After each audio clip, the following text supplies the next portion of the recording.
स्वागत है आप सभी का पुनः एक बार। आज से हम एक अत्यंत महत्वपूर्ण विषय प्रारंभ करने जा रहे हैं, जिसे बिना पढ़े आप किसी भी राजस्थान राज्य की प्रतियोगिता परीक्षा में सफल नहीं हो सकते। ये विषय है राजस्थान की आर्थिक समीक्षा।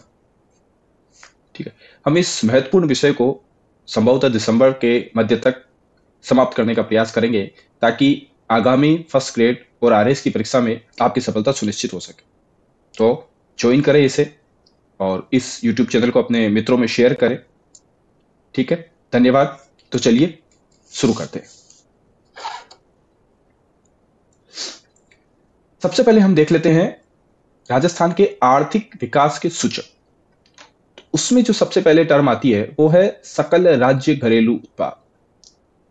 इनके बारे में विस्तृत रूप से इस सकल राज्य घरेलू उत्पाद क्या है, शुद्ध राज्य घरेलू उत्पाद क्या है, वो अगले वीडियो में देखेंगे। यहाँ केवल हम महत्वपूर्ण आंकड़े हैं उस पर एक दृष्टि डालेंगे और कोशिश ये करेंगे कि हम इस आर्थिक समीक्षा को आद्योपांत पढ़ें, इसमें से कुछ भी छोड़े नहीं। केवल सार सार पढ़ लेने से काम चलेगा नहीं, अपने को विस्तृत रूप से पढ़ना पड़ेगा। और कम से कम मैं समझता हूँ 10 से 11 या 12 वीडियो इसके हो सकते हैं। पर एक बार इसको आपने अच्छी तरह पढ़ लिया तो अगले सालों में केवल आंकड़े चेंज हो जाएंगे, अदरवाइज जो अंदर का मैटर है लगभग लगभग वो सेम होता है। तो शुरू करते हैं। सबसे पहले देखें सकल राज्य घरेलू उत्पाद। ठीक है, सकल राज्य घरेलू उत्पाद में हम देखें तो एक तो होता है स्थिर कीमतों पे, यानी 2011-12 के मूल्यों पे, और एक प्रचलित मूल्यों पे जो अभी वर्तमान मूल्य है उस पे। तो स्थिर मूल्यों पे हमारी राजस्थान राज्य की जो सकल घरेलू उत्पाद है स्थिर मूल्यों पे वो है 8.45 लाख करोड़। 8.45 लाख करोड़, 8,45,115 करोड़। परीक्षा में अपने को 8.45 लाख करोड़ ही मिलेगा। ठीक है, और यदि पिछले साल से इस साल की वृद्धि दर देखे तो ये है 8.03% की पिछले वर्ष से, यानी 22-23 से 23-24 में इसकी वृद्धि हुई है। तो स्थिर मूल्यों पे 8.45 लाख करोड़ है, और पिछले वर्षों से ये देखिए इसके नीचे ये आंकड़ा दिया हुआ है, वृद्धि दर जो है, ये वृद्धि दर ये लगभग है 8.03%। ठीक है, अब प्रचलित मूल्यों पे देखें तो है 15.28 लाख करोड़। ये दो डाटा अपने को याद होने ही चाहिए, और इसमें हम कोशिश करेंगे कि जो महत्वपूर्ण डाटा है, जो परीक्षा की दृष्टि से अत्यंत उपयोगी डाटा है, उसको हम बार बार रिपीट करेंगे, रिवाइज करेंगे, ताकि वो अपनी ध्यान से नहीं निकले और परीक्षा में आते ही फटाफट क्लिक हो जाए।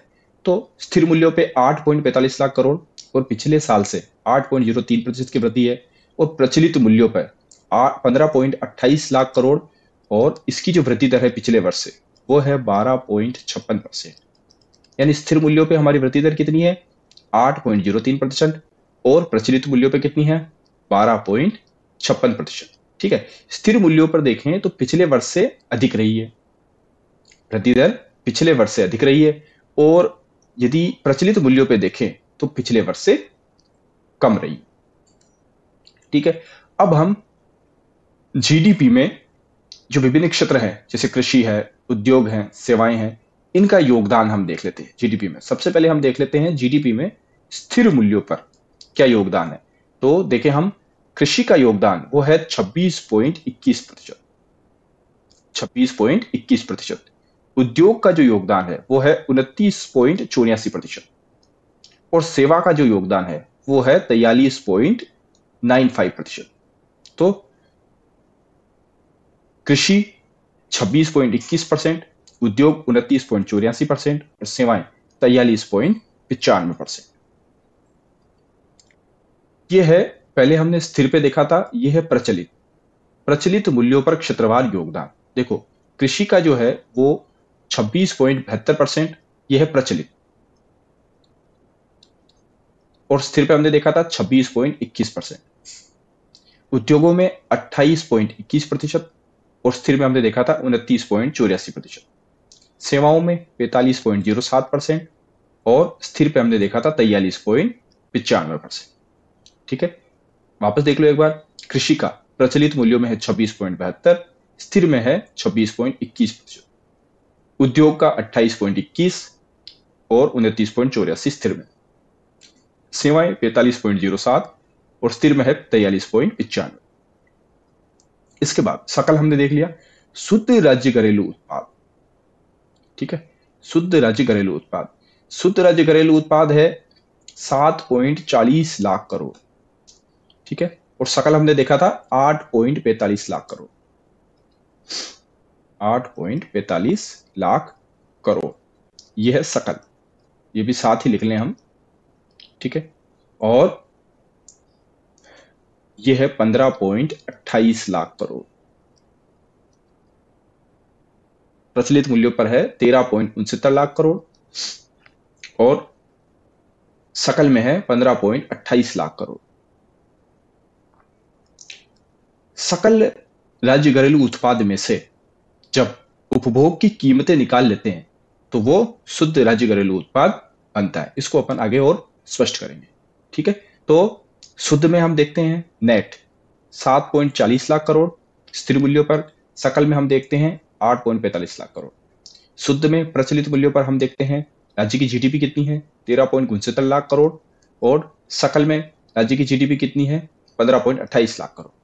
अब प्रति व्यक्ति आय को देखें तो प्रति व्यक्ति आय भी स्थिर मूल्यों पर, अपने को यह ध्यान रखना है कि स्थिर मूल्यों पर हमेशा जो कॉस्ट है वो कम रहेगी और प्रचलित मूल्यों पर ज्यादा रहेगी। जैसे स्थिर मूल्यों पर प्रति व्यक्ति आय है 90,831 रुपए, 90,831 रुपए, 90,831 रुपए स्थिर मूल्य पर, और प्रचलित मूल्य पर हम देखें तो 1,67,964 रुपए, ठीक है, 1,67,964 रुपए। स्थिर मूल्यों पे कितनी है 90,831 रुपए। अब ये प्रतिशत के दृष्टिकोण से हमने देखा था कि वृद्धि कितनी हुई थी स्थिर मूल्यों पर 8.03% और प्रचलित मूल्यों पर 12.56%, ठीक है, यह है राजस्थान की। भारत की देखें तो भारत की स्थिर मूल्यों पर ज्यादा रही है 8.15%, लेकिन प्रचलित मूल्यों पर कम रही है 9.60%, ठीक है। अब प्रति व्यक्ति आय में वृद्धि दर, इसको हम तुलनात्मक रूप से देखें तो स्थिर मूल्यों पर राजस्थान की देख लेते हैं। स्थिर मूल्यों पर जो हमारी वृद्धि दर रही है वो है 6.94%, और प्रचलित मूल्यों पर जो वृद्धि दर रही है वो है 11.49%, ठीक है।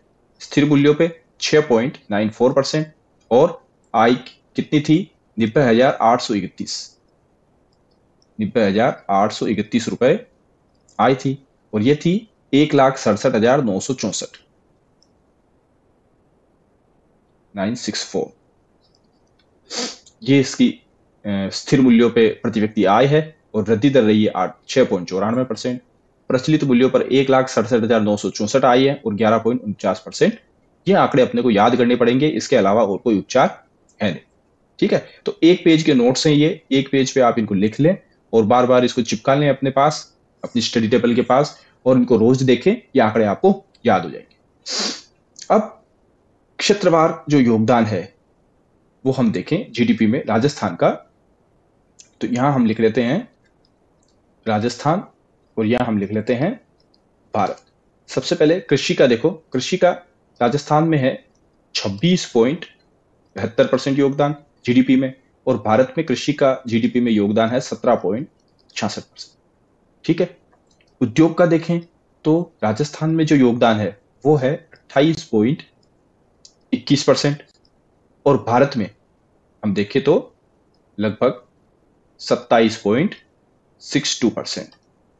सेवा में योगदान हम देखें तो राजस्थान में जीडीपी में योगदान सेवा का है 45.07%, और भारत में है 54.72%। तो हम देखें राजस्थान में कृषि और सेवा उद्योग में लगभग समान है, कृषि में लगभग 9% का अंतर है, और उसी तरह सेवा में भारत में 9% ज्यादा है, ठीक है। तो यह एक सारणी अपनी कॉपी में बना ले और इसको रोज एक बार देखें, क्योंकि यह तुलनात्मक विवरण पेपर में पूछा जा सकता है, ठीक है। चले नेक्स्ट।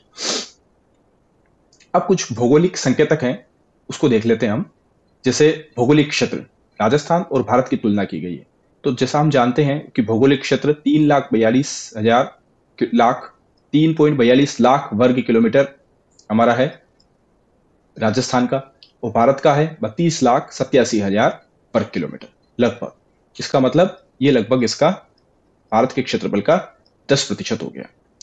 जनसंख्या की बात करें तो 2011 के आंकड़े हैं ये, ठीक है, नवीनतम जनसंख्या गणना अभी हुई नहीं है, इसलिए हम इन्हीं आंकड़ों पे निर्भर हैं। तो जनसंख्या 6.85 करोड़ और 121 करोड़। 10 की वृद्धि दर की बात करें तो राजस्थान में जो 10 की वृद्धि दर है, यानी 2001 से 2011 के बीच में, वो रही है 21.03% और भारत में रही है 17.07%। जनसंख्या घनत्व की बात करें तो राजस्थान में जनघनत्व कम है, क्योंकि पश्चिमी एरिया जो है वो पूरा रेगिस्तानी है, ठीक है।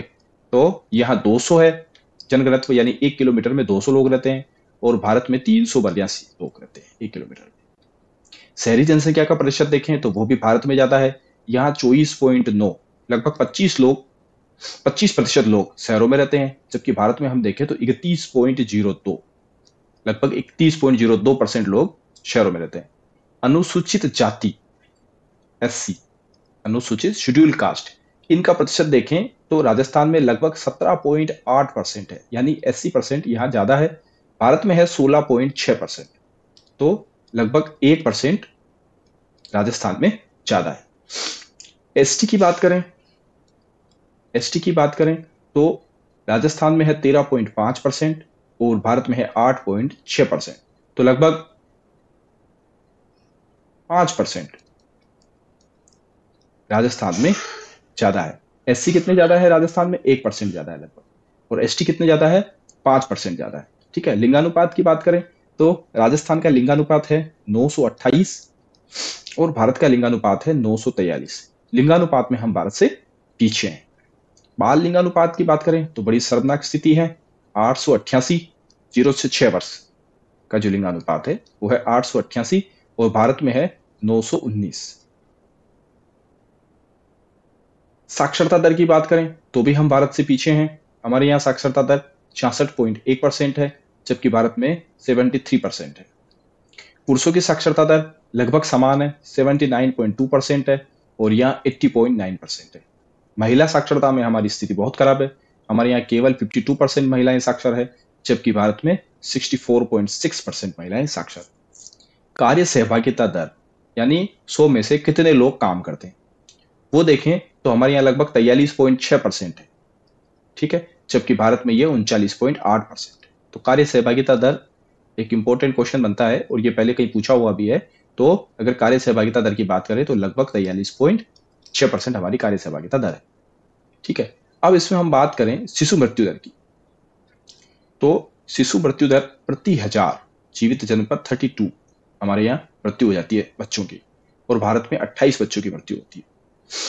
अब मातृ मृत्यु, ये ध्यान रखना है कि शिशु मृत्यु दर जो है प्रति 1000 जीवित जन्म पर निकाली जाती है, और मातृ मृत्यु दर प्रति लाख जीवित जन्म पर निकाली जाती है।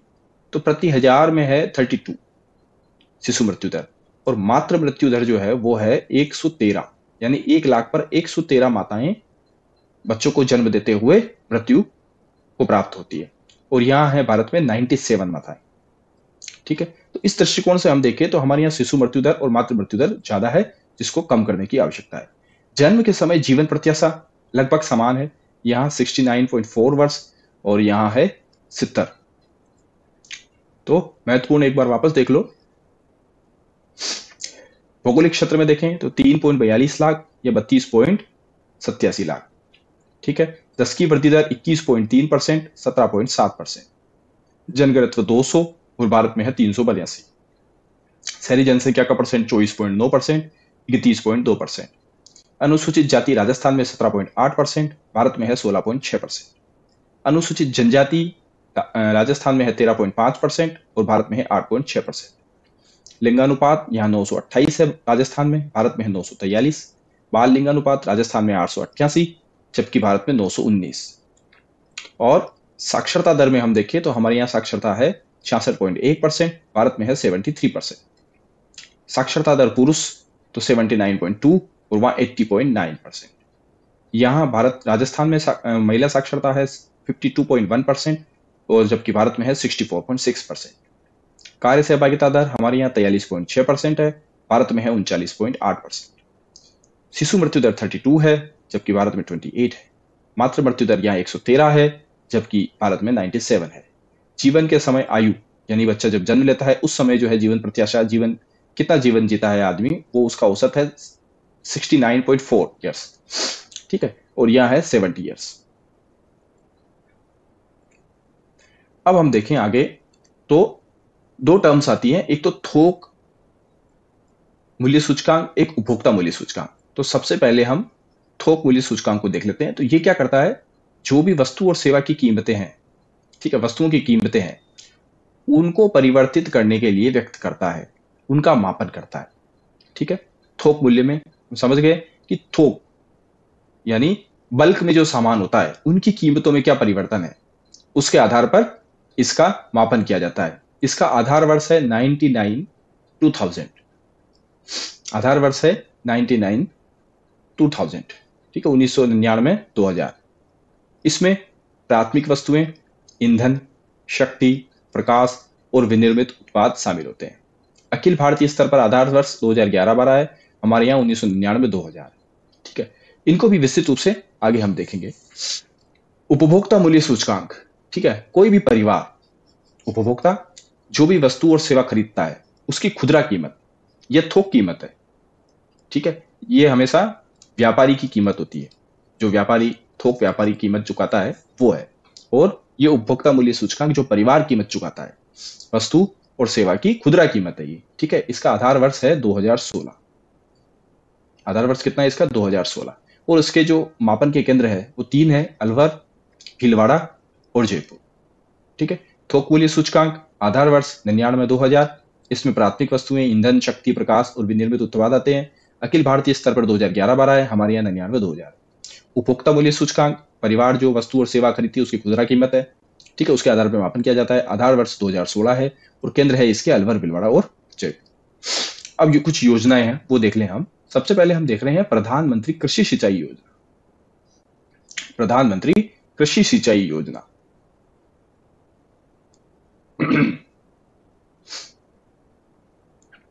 प्रधानमंत्री कृषि सिंचाई योजना 1 जुलाई 2015 से प्रारंभ किया गया। ठीक है, इसका उद्देश्य क्या है, सूक्ष्म सिंचाई यानी ड्रिप और फव्वारा के माध्यम से सिंचाई। इससे क्या होगा, कुशल जल प्रबंधन, यानी पानी की समस्या से जो जूझती हुई हमारी अर्थव्यवस्था है। ठीक है, हमारी जो राजस्थान की परिस्थितियां हैं जहां पानी की नेचुरली कम है, वहां सतही जल केवल 1% है, तो उसमें इस प्रधानमंत्री कृषि सिंचाई योजना के माध्यम से सूक्ष्म सिंचाई को प्रोत्साहन दिया जा रहा है। वित्त पोषण 60 और 40 का है।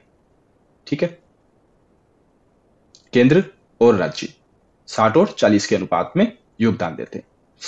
अटल भूजल योजना, अटल भूजल योजना 1 अप्रैल 2020 से शुरू हुई। कब से शुरू हुई, 1 अप्रैल 2020 से शुरू हुई। ये भारत और विश्व बैंक की एक योजना है, दोनों 50-50% कंट्रीब्यूशन अपना कर रहे हैं। इसका उद्देश्य क्या है कि भूजल का बेहतर प्रबंधन, क्योंकि आज समस्या ये हो गई है कि हमारे भूमिगत जल स्रोत है वो लगभग खत्म हो गए हैं और खत्म होते जा रहे हैं। ज्यादा से ज्यादा जो ब्लॉक है वो डार्क जोन में बदलते जा रहे हैं। ठीक है, फ्लोराइड की समस्या है। तो इस वजह से भूजल के बेहतर प्रबंधन के लिए भारत और विश्व बैंक ने 1 अप्रैल 2020 से इस योजना को शुरू किया। राजस्थान में ये 17 जिलों में चल रही है। राजस्थान में 17 जिलों में चल रही है, जिसमें 38 ब्लॉक है। ठीक है, 17 जिले, 38 ब्लॉक और 1132 ग्राम पंचायत है। ठीक है, चलते नेक्स्ट। अब नेक्स्ट है राजस्थान कृषि प्रसंस्करण, कृषि व्यवसाय। देखो, राजस्थान कृषि प्रसंस्करण एक चीज, कृषि व्यवसाय 2 और निर्यात प्रोत्साहन योजना। तो इसमें 3 चीजें हैं। पहला है प्रसंस्करण, ठीक है, दूसरा है व्यवसाय और तीसरा है निर्यात। प्रसंस्करण किसको कहते हैं, कोई भी कच्चा माल है, ठीक है, उसको इस तरह से मॉडिफाइड करना कि उसकी कीमत में वृद्धि हो सके। सपोज करो टमाटर है, तो टमाटर का सॉस बनाना, यह है उत्पाद का प्रसंस्करण। ठीक है ना, तो कृषि प्रसंस्करण, व्यवसाय, अब वो सोर्स बन गया, तो उसको लेबलिंग वगैरह करके उसको बेचना या फिर उसका निर्यात करना दूसरे देशों को। तो इस नीति का उद्देश्य क्या है? ये योजना आई 2019 में। ठीक है, उद्देश्य क्या है? किसान की आय बढ़ाना। क्या उद्देश्य है? किसान की आय बढ़ाना। और इसमें किसान और एफपीओ, फार्मर प्रोड्यूस ऑर्गेनाइजेशन, है ना, किसान संगठन, एफपीओ, फार्मर प्रोड्यूस ऑर्गेनाइजेशन, इनकी भागीदारी बढ़ाना है। ठीक है, ताकि जो बिचौलिए हैं वो कम हो जाए और सीधी जो लागत का जो लाभ है वो किसान को मिले। तो पहली चीज, इसका उद्देश्य क्या है? किसान की आय बढ़ाना। दूसरा, इसमें किसानों और उनके संगठनों को, उनकी भागीदारी बढ़ाना। और इसके तहत क्या किया जाता है? पूंजीगत अनुदान दिया जाता है। वो इस प्रसंस्करण के लिए अगर कोई व्यवसाय शुरू करते हैं, कोई इंफ्रास्ट्रक्चर स्थापना करते हैं, जैसे गोदाम हो गया या कोई मशीनरी का सेटअप हो गया, ठीक है, तो इस तरह का जो भी काम करते हैं, इंफ्रास्ट्रक्चर स्थापित करते हैं, उसके लिए पूंजीगत अनुदान इसमें दिया जाता है। नेक्स्ट है ट्री आउटसाइड फॉरेस्ट योजना, यानी फॉरेस्ट के आउटसाइड, फॉरेस्ट के बाहर ट्री लगाना, पेड़ लगाना। तो उद्देश्य क्या है? राजस्थान को हरित राज्य बनाना, यानी पेड़ कहाँ लगाना? ऐसी जगह लगाना जहां फॉरेस्ट नहीं। ठीक है ना, तो हरित राज्य बनाना। ठीक है, Rajasthan grinning and rewilding mission, ये एक मिशन है, राजस्थान ग्रीनिंग और रीवाइल्डिंग मिशन।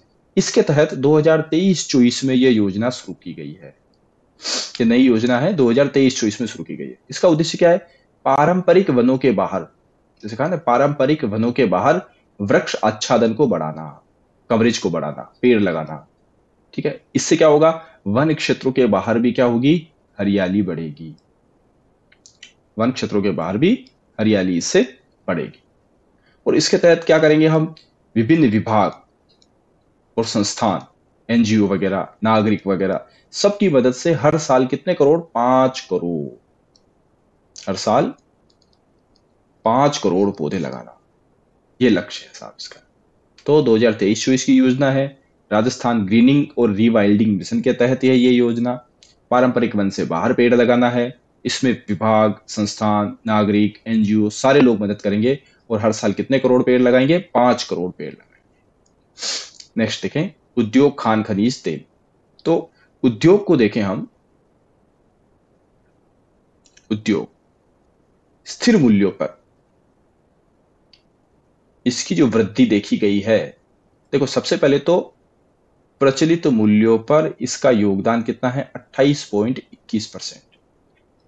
प्रचलित मूल्यों पर उद्योग का योगदान कितना है वो अपने को ध्यान रखना है, 28.21% जीडीपी में योगदान है। यानी उद्योग का जीडीपी में योगदान कितना है? 28%। ठीक है, सकल राज्य मूल्यवर्धन में 28% इसका योगदान, एक चीज।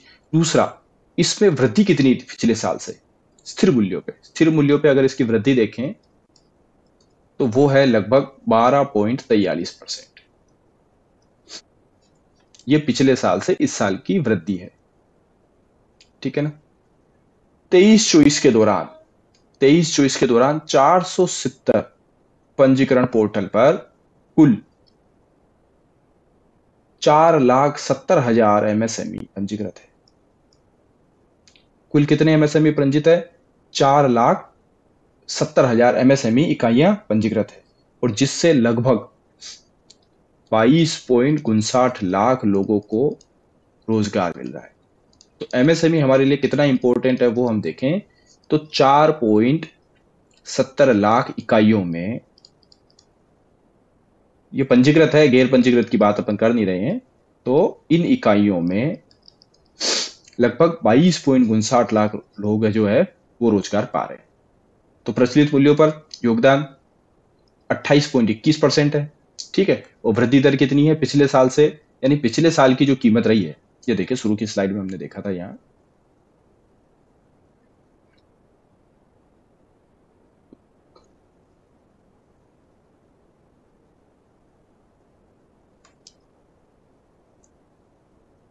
जैसे पिछले साल योगदान था 28.38%, इस साल है स्थिर मूल्यों पर 29.84, और प्रचलित मूल्यों की बात करें तो पिछले साल था 27.42 और इस साल है 28.21, तो 27.21 से 28.21 ये वृद्धि हुई है। तो पिछले साल जो राशि रही है, जो योगदान रहा है, उससे 12%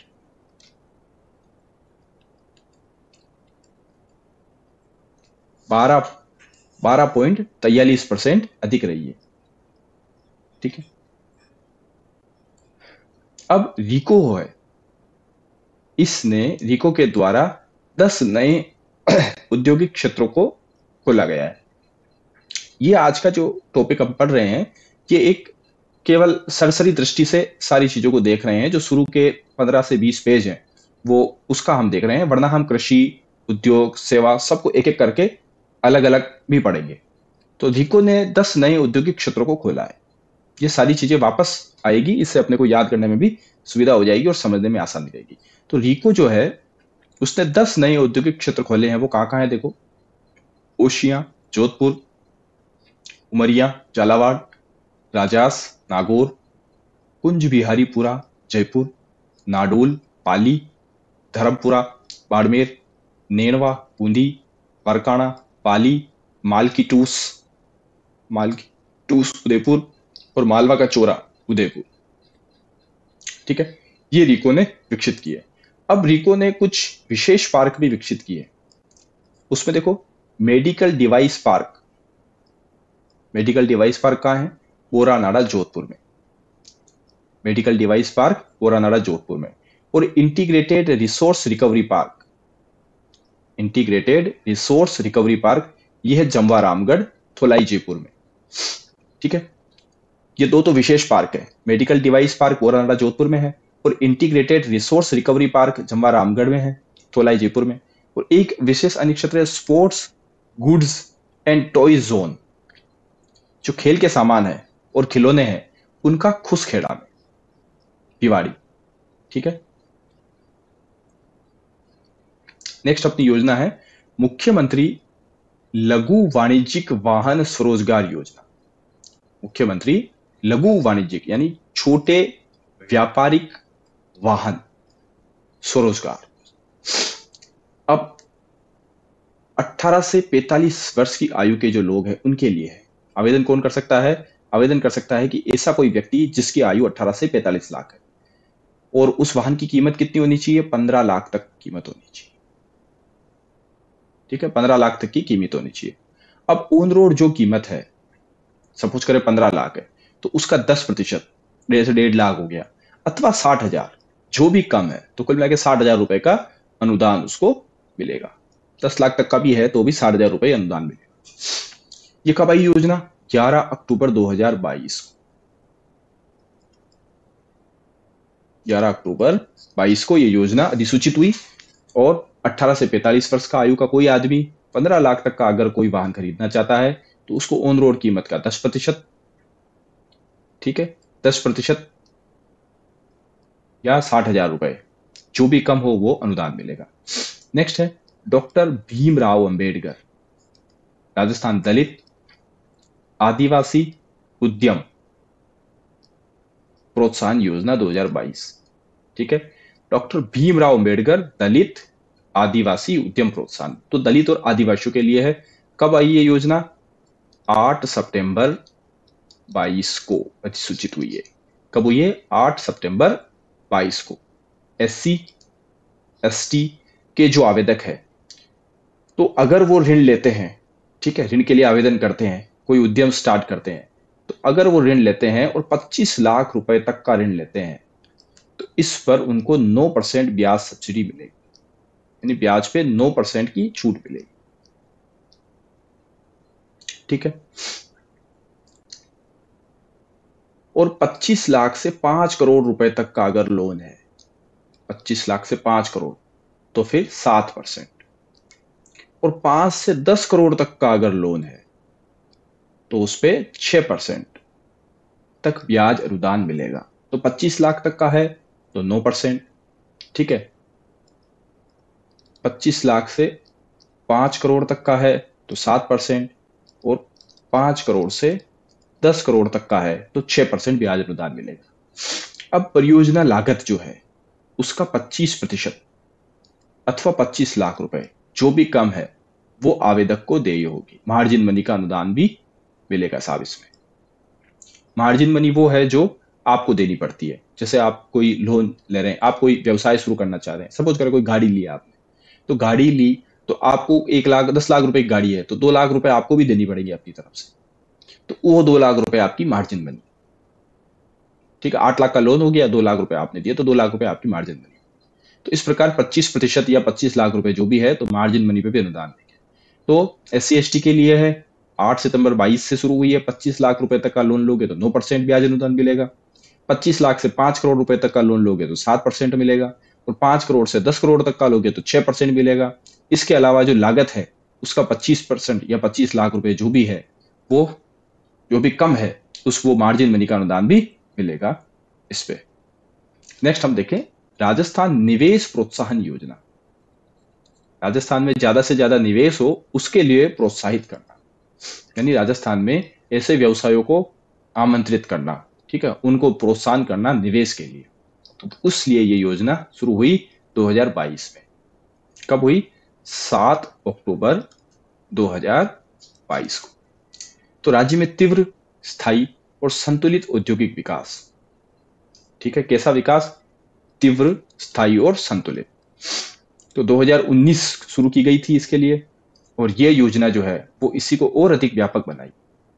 ठीक है, इसको और व्यापक बनाते हुए 7 अक्टूबर 2022 को इसे वापस लागू किया, व्यापक बनाते हुए। मुख्य उद्देश्य क्या है कि 15% की दर से विनिर्माण और सेवा क्षेत्रों का विकास हो, कि हमारा विनिर्माण और सेवा क्षेत्र का जो विकास है वो 15% की दर से हो। इसमें क्या होगा, 2027 तक लगभग 10 लाख लोगों को रोजगार के अवसर देने हैं। पहला तो क्या है, तीव्र स्थायी विकास करना है। 15% की वार्षिक वृद्धि दर चाहिए अपने को, किसमें? विनिर्माण और सेवा क्षेत्रों में। ठीक है, ताकि क्षेत्रीय विकास हो। दूसरा क्या है, 2027 तक 10 लाख लोगों को रोजगार देना। इसमें हरित हाइड्रोजन, वैकल्पिक ऊर्जा, चिकित्सा उपकरण जैसे नवीन क्षेत्रों के अतिरिक्त पर्यावरण और उससे संबंधित जो है संरक्षण, उसके प्रयासों को भी बढ़ावा देना है। तो इसमें नवीन क्षेत्रों को भी शामिल किया गया है। जो पारंपरिक क्षेत्र है उसके अलावा हरित हाइड्रोजन, वैकल्पिक ऊर्जा और चिकित्सा उपकरण जैसे नए नए क्षेत्र भी इसमें शामिल किए गए हैं, और इसके अतिरिक्त पर्यावरण संरक्षण के प्रयासों को भी प्रोत्साहन इसमें दिया जाएगा। अब है मुख्यमंत्री युवा उद्यम प्रोत्साहन योजना। अब युवा है तो पहली चीज आती है, जैसे हम किसी भी चीज को पढ़ें कि मुख्यमंत्री युवा उद्यम, तो पहले तो युवा देखें कि युवा किसको मान रहे हैं। तो 18 से 35 साल के जो लोग हैं वो है युवा इसके तहत। और वो क्या होना चाहिए? न्यूनतम स्नातक युवा होना चाहिए, ग्रेजुएट होना चाहिए साहब। तो ऐसा युवा जो ग्रेजुएट है और 18 से 35 साल के बीच का है, उसके लिए इसको शुरू किया गया है। 19 मई 23 को इस योजना को अधिसूचित किया गया। वो क्या करेगा? अपना नया उद्यम शुरू करेगा। ठीक है, नया उद्यम शुरू करेगा, कोई भी उद्यम जो किसी चीज का निर्माण कर रहा हो, कोई सेवा डिलीवरी से संबंधित हो, या कोई आयात निर्यात व्यापार वगैरह कर रहा हो, तो उसके लिए बैंक द्वारा 25 लाख रुपए तक का ऋण लेगा अगर वो, तो उस पर 8% ब्याज अनुदान देंगे।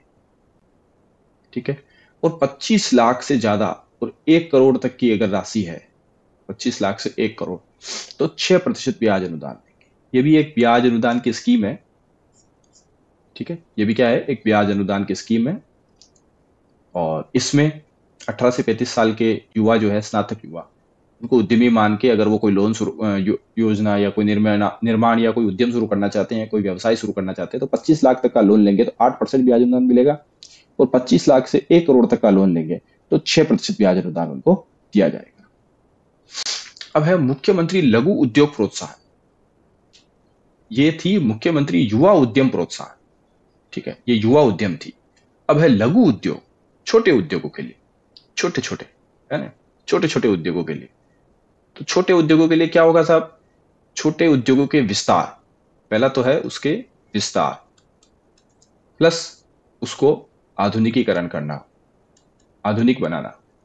उसके लिए है वही 25 लाख तक का है तो उसको 8%, 25 लाख से 5 करोड़ है, 5 करोड़ तक का है तो उसको 6%, और 10 करोड़ तक का है तो 5% ब्याज अनुदान दिया जाएगा। ये सारी जो स्कीमें हैं ये ब्याज अनुदान पे ही है, ठीक है ना। तो लघु उद्योग प्रोत्साहन योजना में कोई भी छोटा उद्योग है उसके विस्तार और आधुनिकीकरण के लिए है। ये 25 लाख तक का लोन लेगा तो 8% ब्याज सब्सिडी देगी, 5 करोड़ का लेगा तो 6%, 10 करोड़ का लेगा तो 5% ब्याज सब्सिडी मिलेगी। नेक्स्ट देखिए, राजस्थान सूक्ष्म लघु और मध्यम उद्यम को फैसिलिटेट करना और स्टेब्लिशमेंट करना और ऑपरेशन करना, यानी ऑपरेशन यानी कार्यात्मक, तो उनको सुविधा देना, स्थापना करवाना उनकी और सहयोग देने के लिए ये एक्ट बना है 2019 में। कब हुआ? तो 12 जून 2019 को एक वेब पोर्टल लॉन्च किया इसके। तो राजस्थान सूक्ष्म लघु और मध्यम उद्यम अधिनियम है ये, फैसिलिटेशन, स्टेब्लिशमेंट और ऑपरेशन अधिनियम। तो 12 जून 2019 को एक वेब पोर्टल लॉन्च किया। इस पोर्टल के माध्यम से आवेदन लिए जाएंगे, ठीक है, आवेदन लिए जाएंगे। कोई भी एमएसएमई इकाई है वो क्या करेगी, इलेक्ट्रॉनिक रूप से यानी ईमेल या भौतिक रूप से खुद जाकर डिक्लेरेशन ऑफ इंटेंट यानी अपने आशय का प्रमाण पत्र जो है कि भाई मैं ये उद्योग शुरू करना चाह रहा हूं, इसमें इस तरह का काम करूंगा, ये क्या करेगा, नोडल एजेंसी को जाके देगा, उसको दे देगा। फिर उसको मिल जाएगी उस पर एक पावती प्रमाण। नोडल एजेंसी क्या करेगी, उसको पावती प्रमाण पत्र दे देगी कि भाई हमारे यहाँ आपने डिक्लेरेशन ऑफ इंटेंट दे दिया है, आपका आशय प्रमाण पत्र हमको मिल गया है, उसकी ये पावती है। तो पावती पत्र जारी होने से लेकर 5 साल तक उस एमएसएमई को राज्य के सभी कानून और अनुमोदन और निरीक्षण से छूट मिलेगी, ठीक है। उसके 5 साल तक कोई भी जाके वहां इंस्पेक्टर जाके देखेगा नहीं कि भाई ये कैसे चल रहा है, क्या कर रहे हैं, ये ढंग से काम कर रहे हैं कि नहीं कर रहे हैं। 5 साल तक निरीक्षण नहीं किया जाएगा उसका। तो इस तरह उसको फैसिलिटेट कर रहे हैं साहब। अब देखो ये बहुत महत्वपूर्ण है, राजस्थान से निर्यात होने वाली, कली नहीं है वाली, निर्यात होने वाली शीर्ष 5 वस्तुएं। तो सबसे प्रमुख पहली जो है वो है इंजीनियरिंग वस्तुएं। इसका कुल निर्यात में हिस्सा कितना है, 19.82%। 19.82%।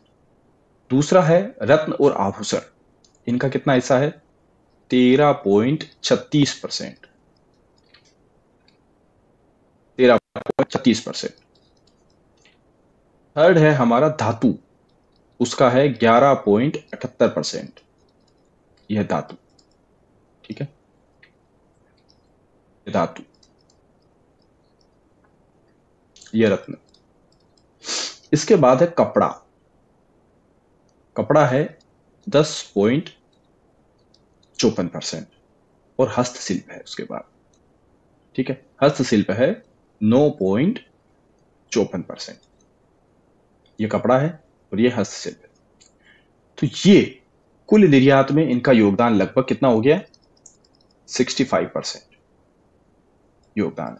अब 2023-24 में राज्य का कुल निर्यात मूल्य था 2,83,000 करोड़ रुपए, यानी 2023-24 में राज्य ने कुल निर्यात कितना किया, 2.83 लाख करोड़। ये हमारा कुल निर्यात था।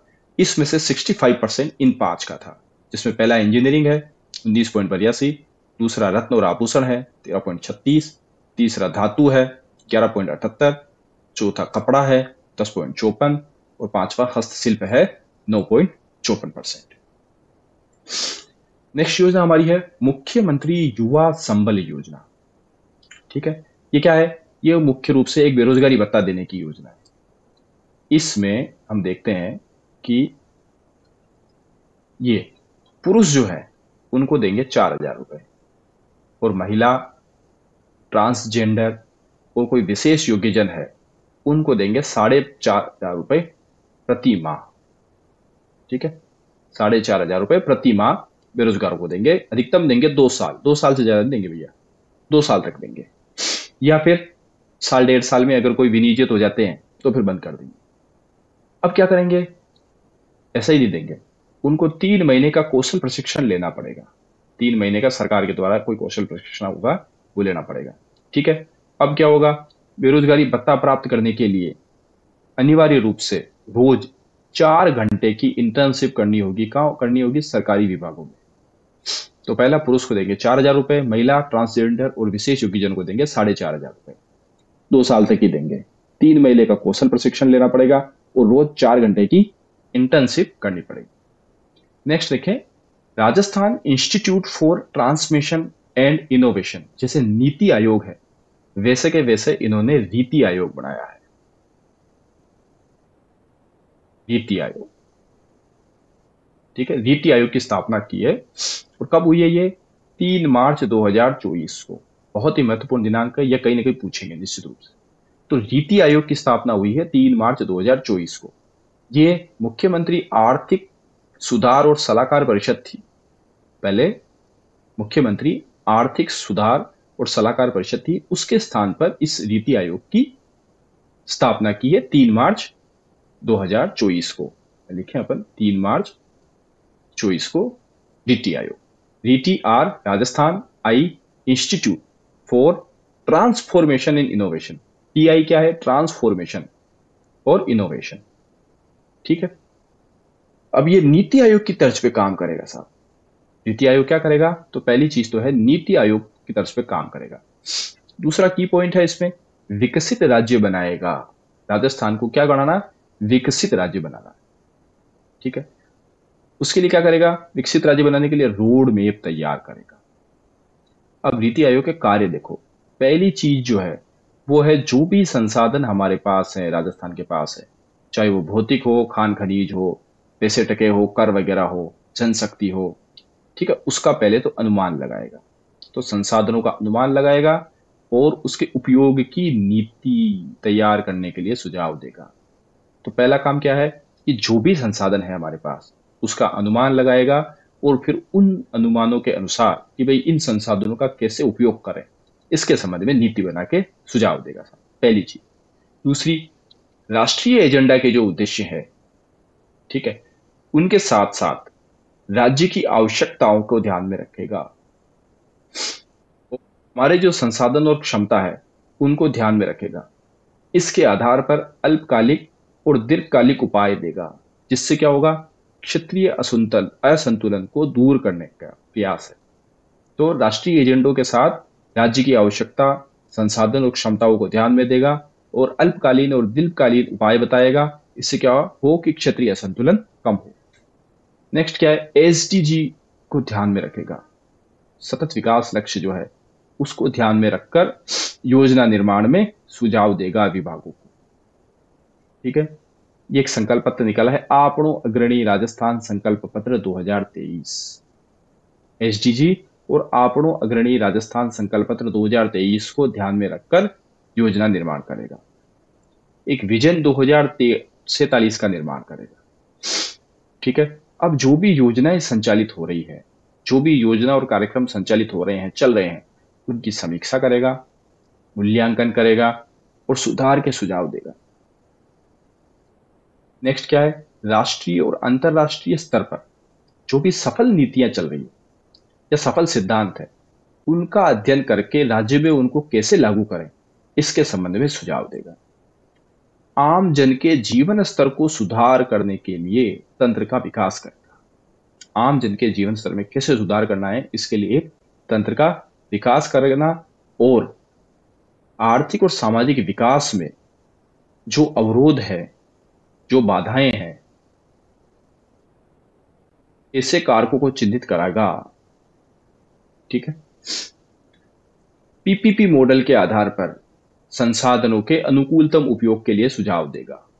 तो पीपीपी मॉडल को यह प्रोत्साहित करेगा। इसके अलावा आईटी का प्रयोग करेगा, संचार प्रौद्योगिकी का, ठीक है, ताकि उस आईटी के माध्यम से उच्च तकनीकी संस्थाओं से समन्वय करेगा और ज्ञान हस्तांतरण से लाभ प्राप्त करेगा। यानी राज्य को ज्ञान अर्थव्यवस्था में बदलेगा, ज्ञान अर्थव्यवस्था में बदलेगा। जो भी विकास कार्य हो रही है उसकी नियमित प्रगति करेगा, समीक्षा करेगा। इसके अलावा नीति की सिफारिशों को लागू करने के लिए संबंधित विभागों को, जो भी संबंधित विभाग है, नीति जो सिफारिश देगा तो संबंधित विभाग जो है वो जो भी काम करेंगे उनको समय समय पर मार्गदर्शन प्रदान करेगा। ठीक है, तो इस तरह ये हमारा पहला पार्ट खत्म हो गया है। ये केवल बेसिक और इंट्रोडक्टरी था, और मूल रूप से हम नेक्स्ट पार्ट से इसको शुरू करेंगे। ठीक है, तो मिलते हैं फिर अगले भाग में। और हाँ, एक चीज और, इसके लिए आप किसी भी सप्लीमेंट के बजाय, यानी किसी भी सार संग्रह या ऐसी कोई बुक के बजाय, मेरा आपसे निवेदन है कि आप मूल रूप से जो आर्थिक समीक्षा है उसको आप खरीद लें या आप डाउनलोड कर लें, उसी को पढ़ें, क्योंकि प्रश्न आने की संभावना उसी से रहेगी। इसके साथ साथ आप उसको पढ़ते रहें तो आपका काम हो जाएगा, और मुझे लगता है इसके बाद कम से कम आर्थिक समीक्षा से जो प्रश्न आएंगे वो आपके गलत होने की संभावना रहेगी। ओके, धन्यवाद, मिलते हैं।